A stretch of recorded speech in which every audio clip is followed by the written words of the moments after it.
coming up. He's 3 months old. He needs to learn how to swim. 100-metre freestyle by 4 months. You have to hold the baby and you're kind of like shuffling them around the water. Like, oh, this is really fun. It's not fun. Were you there with a nip on? Like absolutely freezing. I told my son if he won on sports day, I'd give him a tenner. Did he win? No, he came fourth.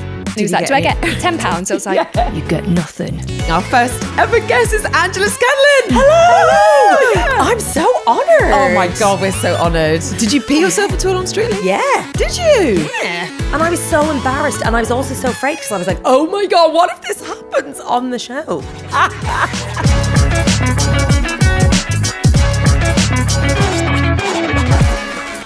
We're here. We're here, finally. I can't believe it. We're finally here in this lovely living room. I know. Which is much tidier than my own house. Well, that's the first thing we said when we came in. We're like, where's all the mess? Like, why is there not food splattered across the floor? I know, and I'm sure there's some, there should be stuff under the sofa and all sorts. Maybe that's to come. Yeah, and we've actually like brushed our hair today. We are kid-free. Pee on? I know. Crazy. I still smell a vomit. My daughter vomited in my hair earlier on, but a lady brushed it out for me, so it's fantastic.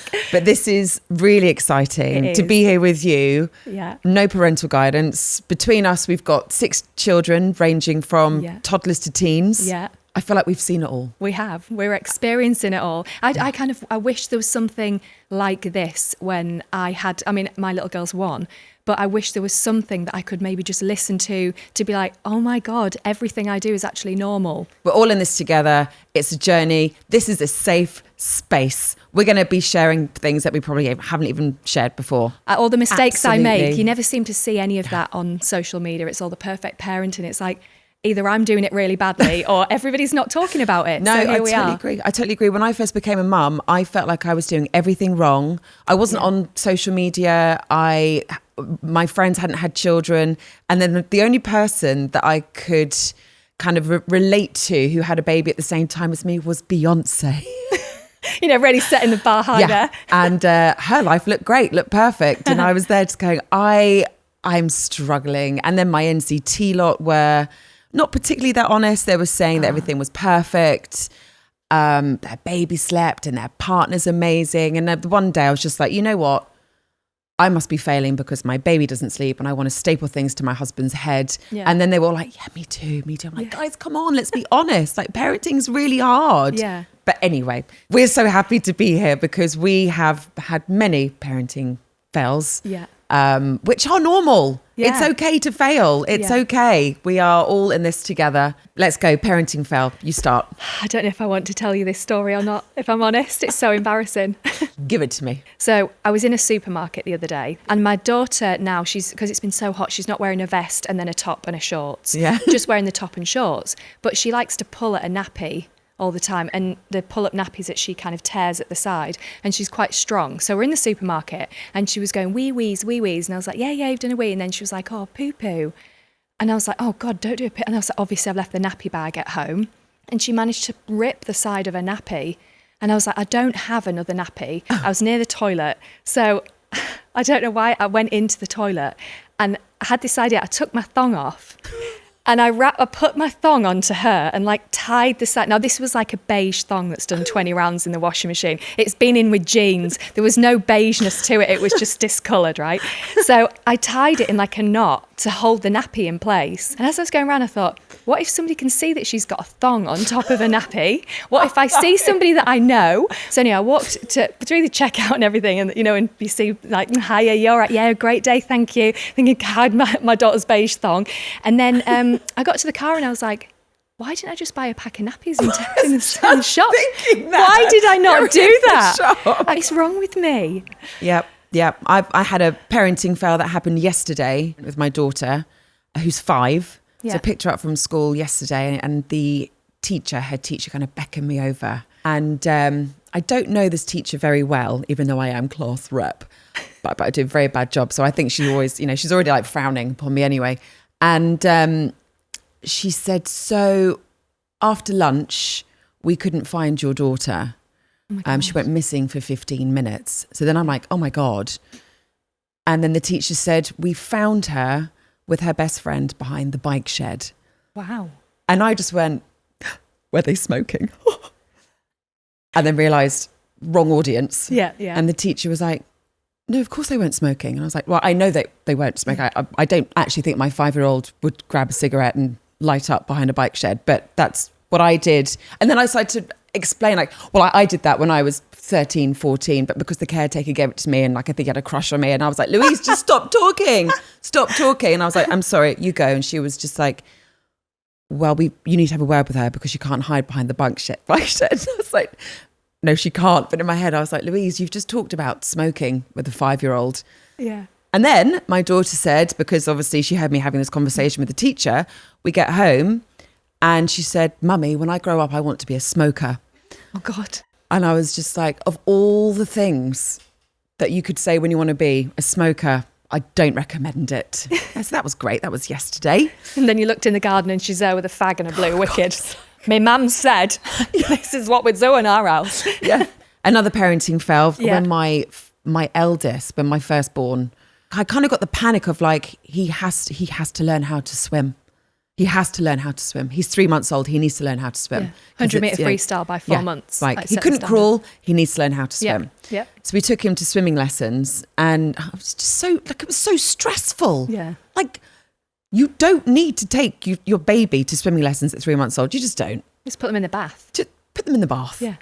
Yeah. So we took him to these swimming lessons and didn't have the right nappy, the swimming nappy. So then I put on a normal nappy, which when you put in water, it just goes and goes massive. So then, you kind of get the side looks and everything. And then, when you have to hold the baby and you're kind of like shuffling them around the water. Like, oh, this is really fun. It's not fun. Well, you're there with a nip on, like absolutely freezing. Like I'm having a great time in my costume with like spider legs hanging out the side. Oh God, all of it. Because the worst thing about the swimming pools is there is like pubic hair and phlegm diluted with water and urine, like all over the floor. And when you've got a baby that age and there's one of the changing pull down things, somebody's using that's organised, and she's maybe had 2 kids, so she knows she's got her stuff together. She knows what she's doing. So you then have to think, well, I can't put them on the side on the bench.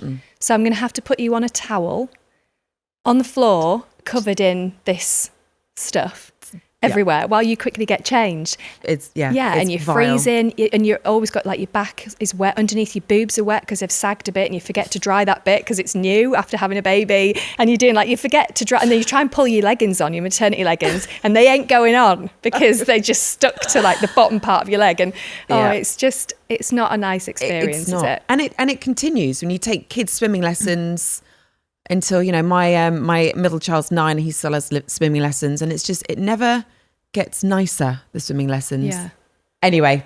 So each week we are going to be joined by a fabulous guest on the podcast. Who's going to be hopefully as open and honest as us, and we can't wait to hear all their tales on parenting, tales and fails. Yeah. I think, yes. Yeah, I want to like kind of really find out, like with these celebrities, how do they do it on a morning, get the kids ready for school, breakfast, book bag, like how are they doing this stuff? Do they have it all together? Yeah. I hope not. I hope not as well. Yeah, let's find out.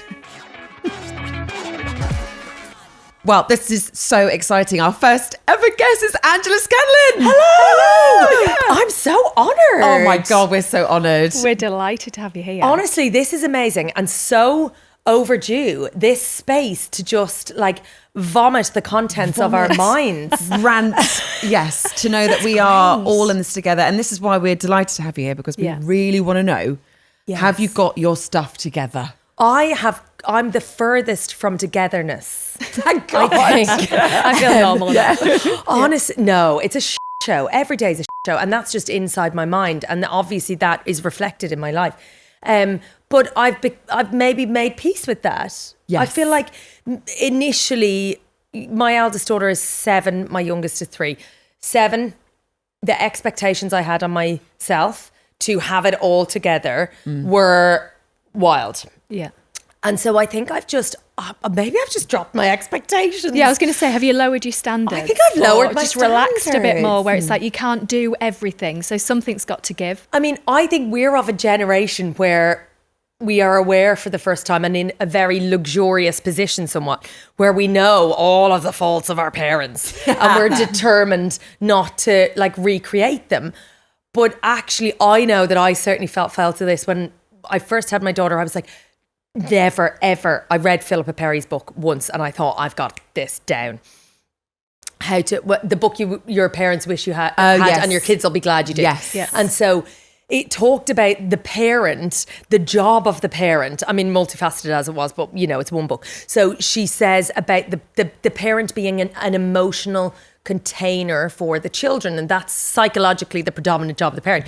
And so I was like, okay, I couldn't contain my own emotions, never mind anyone else's. And so, but I took this role very seriously.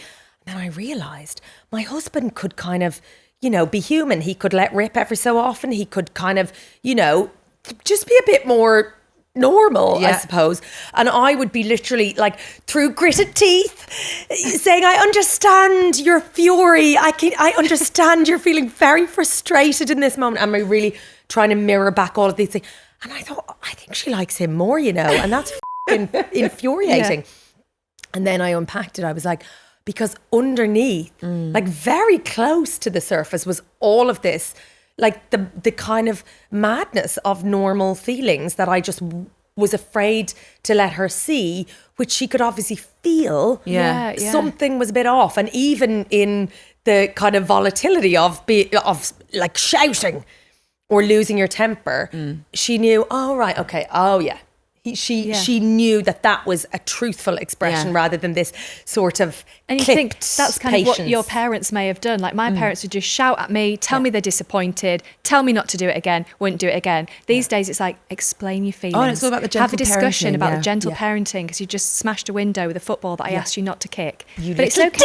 Yeah, you little. It's like, honestly, we're all happy. I'm happy. I'm smiling. I'm not unhinged. God. This is okay. But it's so hard. But it's not. But it's so hard. Like, how do you deal with like your schedule, with everything you've done in your career, and obviously you're very busy? How do you deal with parenting? Like, what is it like when you left the house today? Had the kids had their breakfast? Were they on the way to school? Did you have to sort everything? Like, how are you keeping it all together?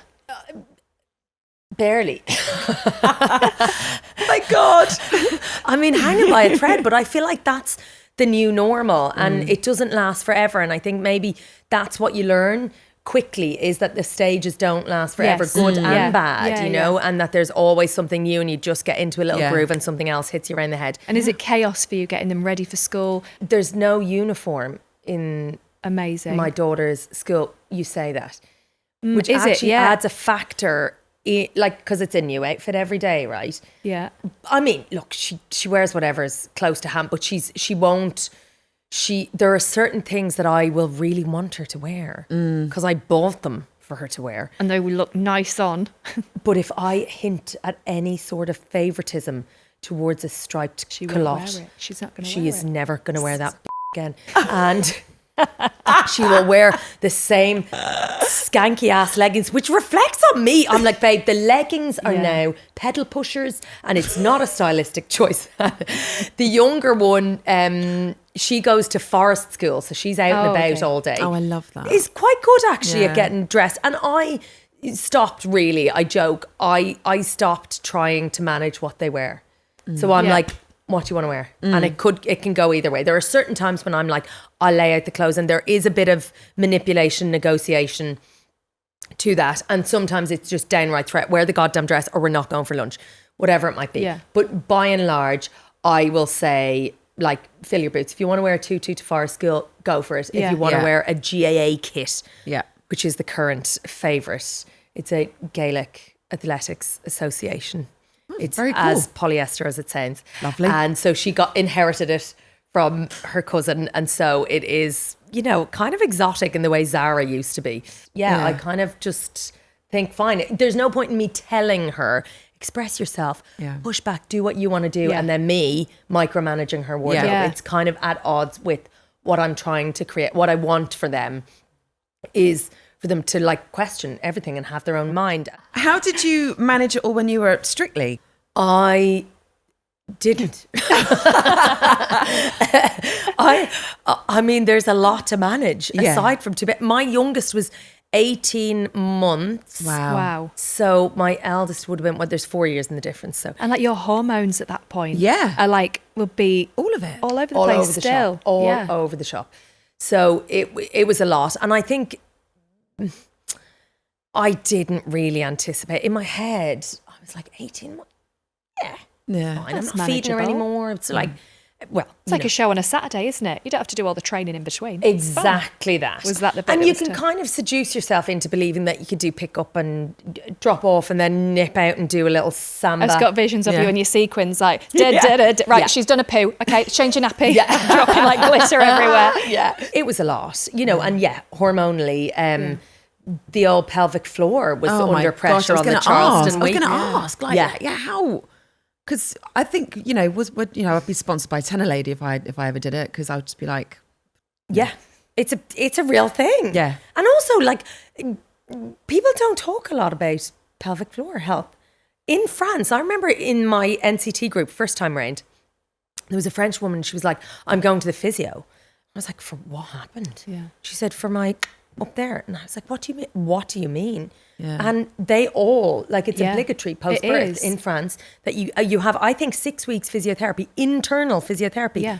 for them to, Really? yeah. Yeah. why don't we have that? That would be Because- really I had to helpful. pay a woman to come to my house, a pelvic health physiotherapist. Yeah. And I'd only read it because I think it was Gemma Atkinson that I saw at 2 a.m. when I was breastfeeding before I bought something on Amazon Prime, which I can't remember, like a bottle top opener or something like that. A squeezy ball. Yeah, something that I really needed. And I remember seeing a pelvic health physiotherapist and I was like, what's that? 2 days later, I've got a newborn. My parents are at the house and my 2 boys. She came in to do this like assessment on me. And obviously she was like, right, we'll just do the internal assessment now.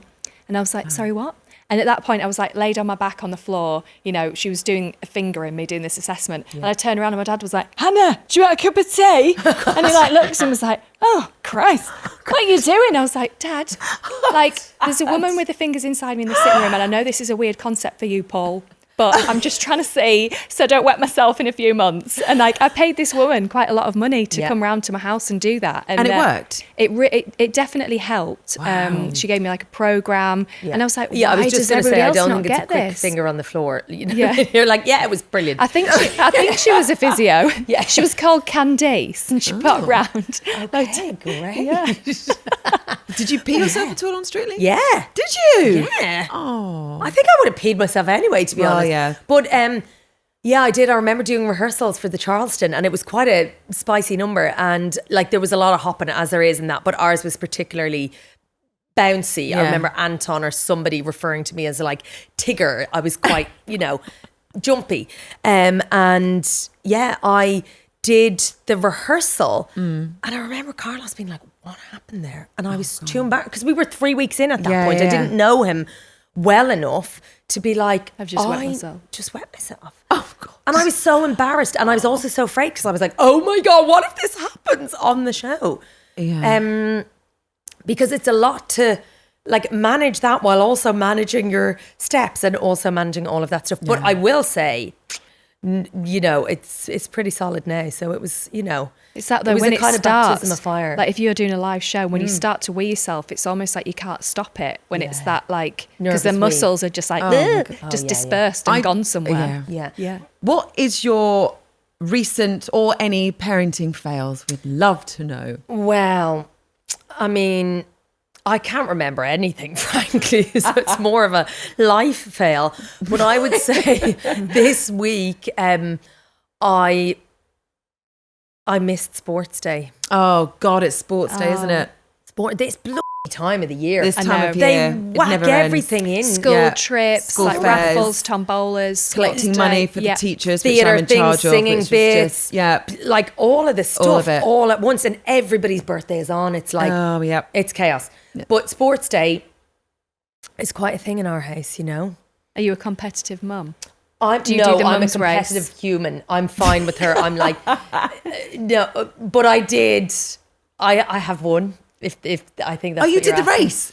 Not this week because I missed it. Are you gutted about that? I actually felt really sad. I felt like I had a podcast record in for my own podcast, which Yeah. was unmovable. And all I could imagine was my little girl who is really competitive kind of looking as she does and then their little thumbs up, Yeah, but yeah, yeah. not finding me. So we, had the conversation and she was prepared and I was like, look, resilience, that's what we're after. And how did she take it? She won. Did Yes, she win? go on. Yeah. See, that's the resilience. That's the resilience. That's all that matters. How much did she win by? Are we talking Not a good enough, distance? frankly, but it was a close call. Did you get the splits? It was a close. Who are the contenders for next year? For the sack race. Come on then, kids. Let's get training. Which she did. So last year when she did it, she did the egg and spoon, and she did the entire egg and spoon race with her thumb on top of the egg. good tactic. And she's like, I am the prize. She crossed the line first, so who's going to question that? Exactly. There's Yeah. no what do you call VAR. that one? We need that.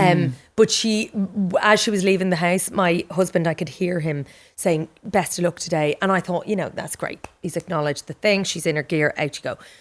And then I heard him, and he kind of dropped his voice a little bit. The volume went down, and he said, "Eyes on the finish line. Yeah. Don't let anyone distract you. Don't be looking around. Don't look at anyone else." And he was like coaching her from afar.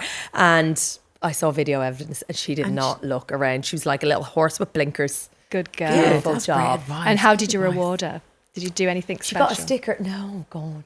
No. Oh, no. I told my son if he won on sports day, I'd give him a tenner. Really? Oh, yeah. Oh, I think bribery is good. Oh, yeah. there's a mum at school, she really irritates me, and her son he was the other contender to beat my son. And did he win? No, he came fourth. And he was Did he like, "Do I get get £10?" I was like, "You get nothing." You get Maybe a quarter £2. off that. I said, "You get nothing." Yeah, first on nothing. Not even podium position prizes Dear, this so year. you're very competitive, Just, are you? but just like, I think maybe I am. Maybe I. But I know what you mean. When sometimes it's against certain other parents, you think, I will bring you down. I will. And I know that this other kid had been training to beat my son, so I was like, "Oh, How old's your son? he's 8." Start him young, girl. Yeah, Start him young. But I do absolutely. think sometimes I slightly have an issue with this.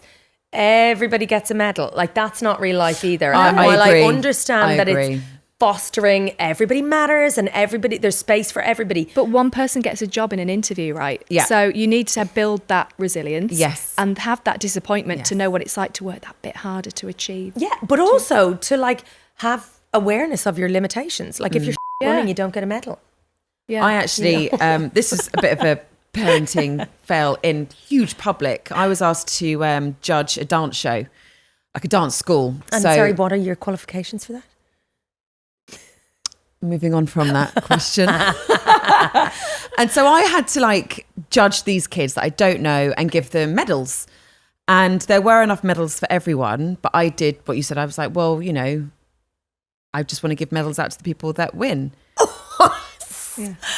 All the girls are So we're on in the background stage crying. and everyone's on stage and I'm giving out the medals. And there are, this was a huge, huge parenting fail in front of every single parent of that school. I'm on stage with the entire dance class and I've given out medals to the people that I thought were the best dancers with my no experience of knowing what I'm talking about. And then I got heckled by the parents in the audience. What about my kid? No. And I wanted to say, well, they were shit. They don't deserve a medal. 2 left feet, love. Like, you're in the wrong industry. Like, don't be... Obviously, I didn't say that. So in the end, I grabbed the medals and I gave everyone a medal on the stage. So everyone got one. And then you had other mums going, well, why have they got a medal now? Now you've kind of taken away the joy that my kid got from winning an actual medal. And I was just like, I'm never doing this ever again. Because I think that... Well, when I was at school, if you didn't win a race... Maybe I got a sticker, but if you did win, you got the medal. You got the glory, You you got worked the hard for reward. it. You deserved it. But yeah, everyone now gets a medal. So it's like, how do you know when you've actually... You don't need to try and you'll still get a medal. And I think that's actually quite dangerous to instill in kids that like, whatever. Yeah. You can... Doesn't matter. Yeah. It doesn't matter. And not that they're like carrot on a string, but like there should be reward for excellence or for at excellence. least Yeah. attempting to But, move yeah. in that direction. It's an unrealistic thing to like a bar to set, as you say, there's one job. And people find their way. They might not be the best at running, but they'll have, they can find other ways. But if they think they're all right at running because they got a stupid medal, like a pity medal. Yes. Yeah. No, Yeah. no one wants a pity medal. Nobody frankly. wants No, that. No. nobody No. does. I was absolutely fuming this year because my son is the reigning sack race champion, the 8-year-old. Okay. So this is a big thing in our family. And this year, instead of standing at the start line with the sack around you, ready to go when the gun goes, go on the go. They said the sack had to be on the floor. The kids had to sit on top of the sack. Then they said go. Then they had to stand up and get into the sack. We haven't practiced that in the garden. what sort of You chance did we? practiced No, we for the hadn't. sack I was race. like, what sort of chance has Bradley got? You know, we haven't practiced a transition here. And I saw the PE teacher, and I said to my husband, I was like, this is a new rule. And he was like, well, I don't think Bradley's going to be able to do the transition very well. And I was like, what? It's a kid's sack race. Like, what is going on? And I was like, we need to just calm down here. Yeah. My husband was like, listen, it's fine. And he came second. I was like, it's okay that you've come second. But next year, you are coming we'll try a little bit Not harder. mess up the sack race, you little punk. Yeah, so we're going to practice for next year. Now, you mentioned that Strictly was worse than childbirth. I need to know what you mean by that. It needs a bit of context. Basically, what I said was the pain of raw blisters is worse than any pain I felt. And how many hours were you training a Birthing day child. for Strictly? Like a lot. There was a bit of eating and stretching and chatting. But, it was like a full-time job. You were 8 hours in a training room, I would say, on average. Yeah. So, yeah, it's all consuming. And genuinely, your feet are not ready. Mine certainly weren't. I like an airy heel. It's off the back of summer, Yeah. And I got wild blisters, like infected blisters that were... keep going and going on those Well, blisters. you can't not. So you can practice in your socks, but you're going to be dancing in a shoe, which is infinitely different in terms of the rise and the fall. Yeah. We want to get technical. And so there's literally no time for the blisters to heal. Yeah. So, I don't know that it's technically comparable to childbirth, but it was sore. Tell me about your birth story, please. I love hearing about Which birth one? stories. Oh, Both, like the worst both. bits of both. Okay, so I had like two opposite end birth stories. So first time round, I actually attempted to go like the gentle birth method. Well, like hypnobirthing or Yeah, like at although, home. I was so arrogant that I didn't actually listen to the hypnotapes. I just thought I had done a bit of mindfulness. So I but was you can like, say it and it sounds great you know with a what, baby but shower. Exactly. Hypnobirth. I want to be like in the zone, right? So I was very resolute in the fact that I was not having pain relief. Yeah. Why do we do this to ourselves, by the way? I know. I genuinely think there was a girl I was in college with who damaged her shoulder playing hockey because she had a cortisone injection at like 15 for some county final.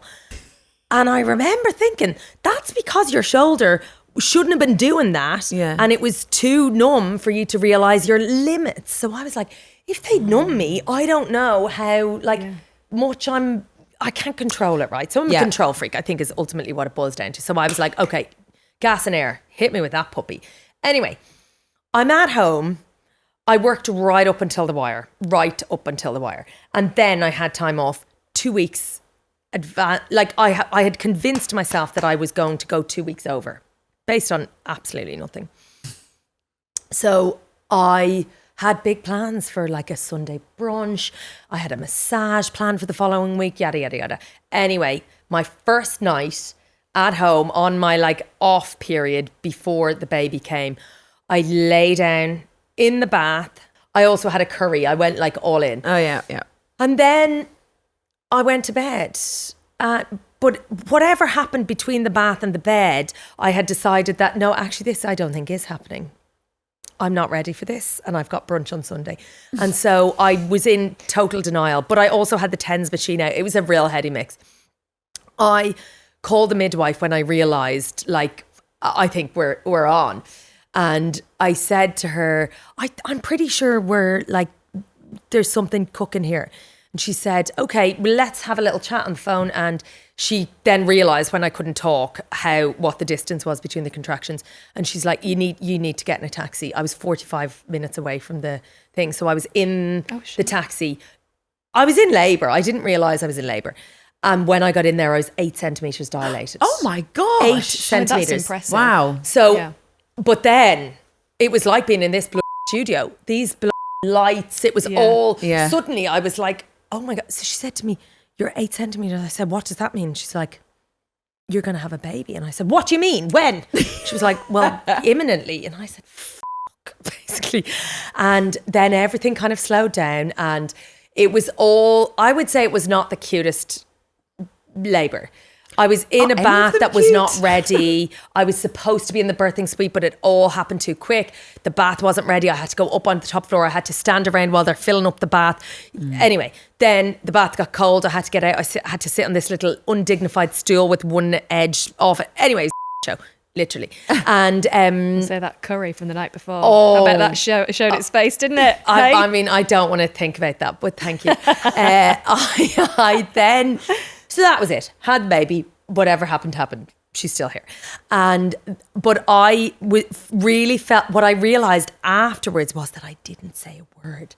So not only was I like hypno birthing, I was like, you didn't say a word during labour? I didn't. So was that like a shock thing? It was a shock thing, yeah. I think. Oh, so wow. every time a contraction would come, I would go, Oh my word. on the gas and air instead Yeah. of the other way around. Like you want to let out, right? Yeah. But I think I was just like afraid. Cut to the other one. I was like, I'm doing a home birth. I'm doing this my own way. I want to kind of essentially rewrite the birth story because it affected me so deeply because I felt so powerless actually. So second time round, we had candles. Did you have fairy lights? Lighting. I had marshmallows. It was like a thing. Bougie. And we had just about filled the bath up. Similar thing. I went out for sushi first day off. Went out for sushi. I was like, something's cooking. And Roy was like, this is the same thing. And I said, it's a bit of a twist every so often. He was like, that sounds like a contraction. I was like, it's not a contraction. I have things to do tomorrow. And I walked up the hill and I was like, I'm in labour. And in the end, on the second one, my youngest daughter, because again, we weren't prepared. She came down the stairs and I was like slightly in that panic mode where you're right at the edge and you know there's no going back. And she came in and I thought, I don't want her to see me distressed. So I kind of recentered myself and thought, okay, this is go time. And she sat opposite me on the pool and there's a picture. She like rubbed. Oh my God, that's rubbed beautiful. my face and rubbed my hand and was like, and didn't say anything. You know, she wasn't like an overbearing coach because obviously she'd no idea what to do. But it was a really like beautiful. That's really lovely. Beautiful actually. moment. How old was she? She was just gone 4. She didn't ask you for a snack in the middle of it. Oh no, she knew there was a present coming. She ate all the snacks. There was a table. There was a table. Marshmallows Easy were access. gone. That ready. She's Good. up in the middle of the night eating snacks. She thought it was Christmas time. my So God, it was that's like really it was a lovely kind of correction of And she the remembers previous one. that. She has a memory of that. And feels very proud. Oh, that's gorgeous, actually. what I came down because I could hear my mom. I'll hear her tell the story. I could hear my mom and she sounded like a cow. And she woke me up in the middle of the night and I came down and then my sister was born and there's pictures of so like, cute. the baby. And what was literally your fresh. partner doing at the time? He kind of was able to hang back. I think he knew that the first one had been so traumatic in a very silent internal way for me. And that I had actually really worked hard to have a very different experience. And so I was kind of like, don't breathe in my face, please. This is not like a romantic moment. This is actually a rebirthing for me. Yeah. And so I was much clearer. Yeah. And it was kind of amazing having, because there's midwives there who had done loads of home births before. Yeah. So even though I had said, I'm gonna have a home birth, and I felt so excited and empowered by that. And the faces I would get from people when I said that, they were like, that's brave. And it felt like the least brave thing for me because I knew the opposite had been, I was at home, I was relaxed, I was halfway there, then I went into the hospital, and whatever my connection with hospitals made me feel frightened, that sterile environment, whatever it was, didn't work for me. And then suddenly I'm like, I slept in my own bed. Yeah, it's nice. I had a cup of tea after my placenta popped out onto the living room floor. It was like all just kind of really wholesome and mental and lovely. Mine was the other way round. Okay. My first one was at home and everyone was like, you're crazy. And which made me want to do it even more. I was like, well, I'll prove you wrong. I'm not crazy. I can do this. Watch me. And I did do it. And it was interesting. Okay.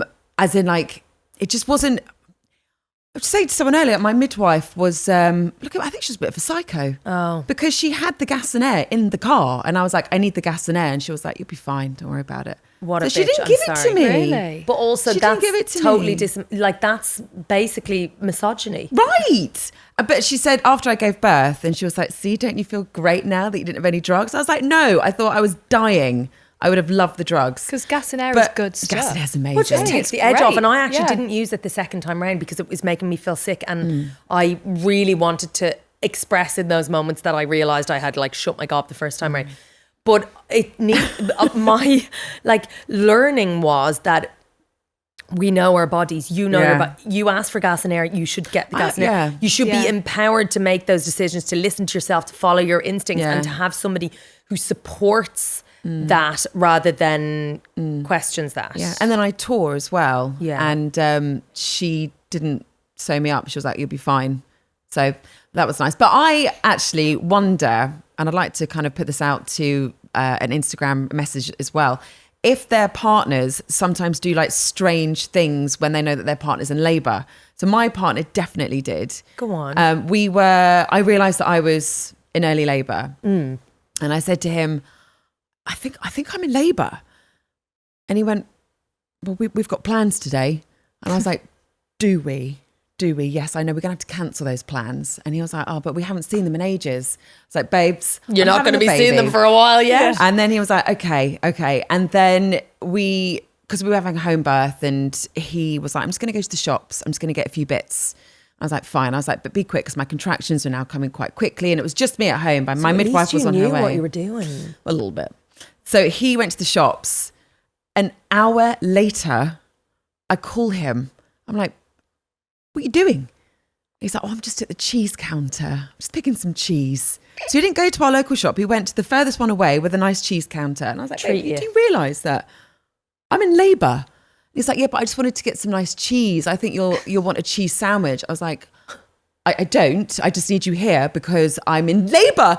And then when he did come back, he then made a sandwich. I've actually got it on video. He made himself a sandwich, cheese sandwich that took about, it felt like a year to make. And I'm literally on all fours going, babes. Yes, it was very strange. And then with my third, I got, my second was just a complete write-off. But my third, I knew what to expect. And I made myself a playlist of like music and stuff. And I said to him, when I was in labour, I was like, can you put on my playlist? And he's like, oh, there's a really great new album by like the Arctic Monkeys. Like, we should play that. And I was like, babe, it's not a dinner party. I've arranged a playlist for me giving birth. I don't want to put on Arctic Monkeys right now. Thank you. And then he was on his phone a lot. And I was just like, you know, he was probably busy doing his fantasy football team. Probably, Huh? yeah. He's probably out of the plan. Yeah. I do think though they haven't a clue what's going on. And also I think it's quite scary. We're in the pain. Yeah. Like think about when you're looking at your kid in pain. It's actually sometimes worse for the observer than it is for the participant. And so I do think a lot of the time there's not much space, maybe rightly so, for men to go, oh my God, what if she dies? Yeah. And that's also a real thing and a real fear that we don't say out loud very much. Fluids everywhere, and then nurses and doctors coming in. Like I always take the mickey out of my husband for some of the stuff he used to say. Like when he's like, Hannah, your body was designed to do it. You're fine. And I used to be like, I literally want to smash you in the face right now. As I'm late, like on all fours, like Wolverine, like all the veins hanging out my arms, like trying to get this baby out. And he's just like, but your body's designed to do it. Which we think can of it like say a sack race. cannot. Come on. Sack race. Think of it like that. Sack race. You need to get to the end of that. A huge thank you to Angela Scanlon. Thank you for being here and sharing your amazing journey and sharing your juggling motherhood to smashing it in your career. So as you know, this is a safe space for parenting fails, but nobody is perfect. Now, we've shared our parenting fails, and now it's time for you to share yours. So your first parenting failure. I'm going to read this one out. You know when you're just done with a class WhatsApp, someone has shared yet another message about organising hand-decorated, themed gift baskets, and I couldn't help myself. I typed a slightly salty message meant for my small mum group. Something like, how do these people have the energy? Except I didn't send it to my group. I sent it to the whole class chat. Ooh. Yeah, full class, meaning the mum I was 100% talking about. I honestly wanted the ground to swallow me. Oh no. Can you imagine? It would be so easy to do that when you're sleep deprived in a rush where you read it and you think, oh, whatever. Yeah, that's easily done. Yeah. Or when you're talking about someone and you send it to that person instead of, I think we've all been there. Like delete, and then they'll say, what did you write? It's like, and then you honestly, see like you don't want to know. deleted message. Yeah. Oh, yes, it's not fun. That's never fun. Never fun. Here's another one. So I'm out for a wholesome little park walk, baby strapped to me in the sling. I ask a friend to snap a cute photo, one for the grid. Hours later, I'm at home scrolling through the pics, about to post one, and that's when I spot it. In the background, my toddler squatting. Yes, again, all been there. I actually did put a picture up on Instagram years ago, which still haunts me, actually, and maybe some others if they ever saw it. I literally became a mother. I gave birth, and for whatever reason, I just wanted to know how things were down there. Oh, did you look? Well, I had a little feel. Yeah. Don't recommend it. Literally pushed out, let's have a feel. No. And then a few days later, I was still quite intrigued, and I was breastfeeding the baby, and I wanted to have a little, I was kind of interested to know how things were. Couldn't quite, anyway, to get to the point, I took a picture of my parts. You're not going to tell me you sent this in a WhatsApp group, are you, to parents? No, you're not going to say that to me, are you? Did you accidentally send it to somebody? I put it on Facebook. You put a picture of your vagina on Facebook after you gave birth? Accidentally. Accidentally. Did you actually? Yes, I did. Oh my God. It was horrendous. It still haunts me. Oh my God. How did this the feeling happen? I have right now, I feel like really quite sick about it. Well, I'm finding this probably one of the funniest things I've ever heard, to be honest. So. And luckily realised quite quickly and very, very quickly deleted it. What caption did you put underneath it? No caption. Just straight upload. What do you think to this? Yeah, oh God, honestly, it was horrendous. And I apologise if anyone did see it. But it's basically, I will never, don't ever do it. Just don't take the picture. Yeah. Just don't take it. And how long? I need to know how long before you realised what you'd done. Were you like, how many likes have I got? I think I think it was a couple of minutes. And then the panic. Yeah. The absolute, I'm going to throw up. What do I do? I'm shaking. It was like full vision of the vajay. You're talking like this. Okay. And then just. Not like, not hair and makeup pristine ready. That's probably your worst day. There was nothing ready there. Did you have stitches and stuff? Was it a bad... I should have had stitches, but my midwife thought it would be an idea not to sew me up and gave me herbs instead that I'd put in the bath, which I think was oregano. Did it work? No, it did not. Hence having to take a picture to see what's going on. Yeah. That was my first ever parenting fail 2 days into being a parent, and managed to show everyone my torn vag. On Facebook. Moving on. Yeah. So thanks for tuning into today's episode. We hope you've enjoyed the conversation and taken away something valuable, I hope. Don't forget to subscribe, share the podcast with your friends, and leave us a review. It really does help us grow. It certainly does. Follow us on social media for updates, behind the scenes content. But until next time, take care and tune in for the next episode.